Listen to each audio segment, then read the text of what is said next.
3 years had passed since Zara, my ex-wife, walked out of my life without a single explanation. The divorce had crushed me, leaving me broke and broken. I moved to Karachi, focused on rebuilding my life, and promised myself never to look back. One sunny afternoon, I decided to take a walk along Clifton Beach. The sound of waves calmed my soul, until I heard a familiar laugh behind me. I turned slowly, and there she was. Zara stood frozen, holding hands with a man. Her expression changed. Instantly, when she saw who was standing next to me, in that split second, every painful memory resurfaced. The lies, the secret phone calls, the night she confessed she needed space but left for another man. I had spent months drowning in anger and self-pity before deciding to rebuild myself from nothing. Seeing Zara after all this time should have hurt, but it didn't. I wasn't the same man she abandoned 3 years ago. My brokenness had turned into strength, my pain into purpose. And today, standing on that beach, I realized fate had prepared the perfect moment to show her exactly what she had lost forever. Zara's confident smile quickly faded when her eyes landed on the woman standing beside me, Alina, my fiancée. Dressed elegantly, radiating grace and happiness, Alina was everything Zara had mocked me for never being able to have. Zara's hand slipped from her boyfriend's grip as she stammered, "Saad, is that you?" I simply nodded, calm and composed. There was no anger, no bitterness, just quiet strength. She expected me to be miserable, alone, maybe even begging for her forgiveness. Instead, she was staring at the man she once underestimated, now happier and more successful than she ever imagined. 3 years ago, Zara left me for a wealthy businessman, claiming I lacked ambition. What she didn't know was that her betrayal lit a fire inside me. I started a small digital agency, worked day and night, and turned it into a thriving company. Now, I owned a beachfront apartment, luxury cars, and investments across Karachi, but none of that compared to meeting Alina, a woman who respected and loved me deeply. Standing on that beach, with Alina holding my hand, I didn't need to say a word. My happiness was the sweetest, most silent form of revenge. "Wow, you look different," Zara said softly, forcing a shaky smile. Her boyfriend looked confused, sensing the tension but staying silent. I smiled faintly and replied, "Success does that." My tone was calm, but my words carried weight. I could see the realization dawning on her face. The man she left behind was long gone. I wasn't there to impress her, but every part of my life screamed success and peace.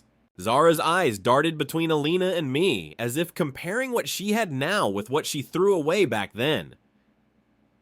Regret was written all over her face. Her boyfriend finally spoke, "So?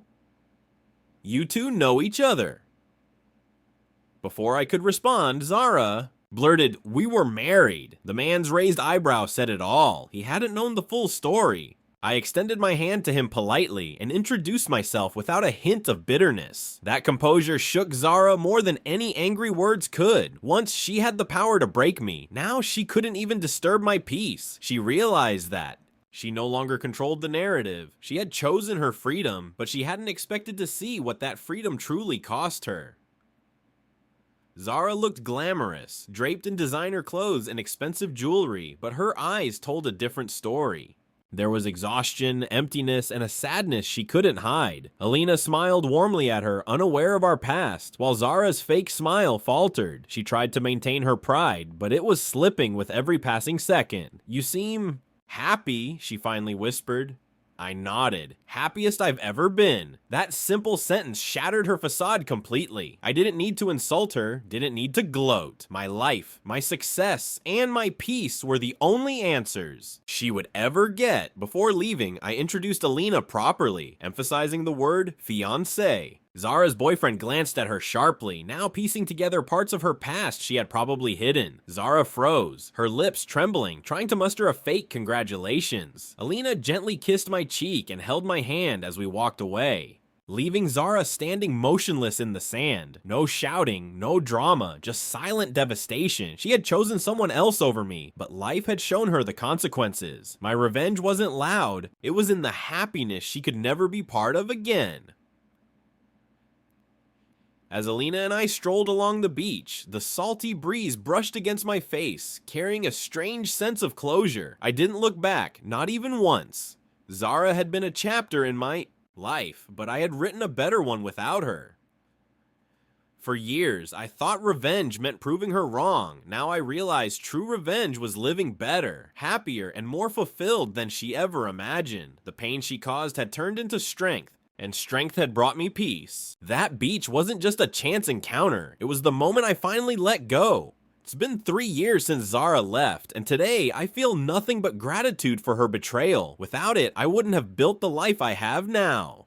Alina and I are getting married next month, and Ariba, my daughter from a new beginning, is thriving in ways I once only dreamed of. Zara remains a distant memory, stuck in the choices she made, while I've moved on to something far greater. Revenge didn't come from hurting her, it came from rebuilding myself. That day on the beach, when she saw who I'd become, everything was clear. Revenge complete.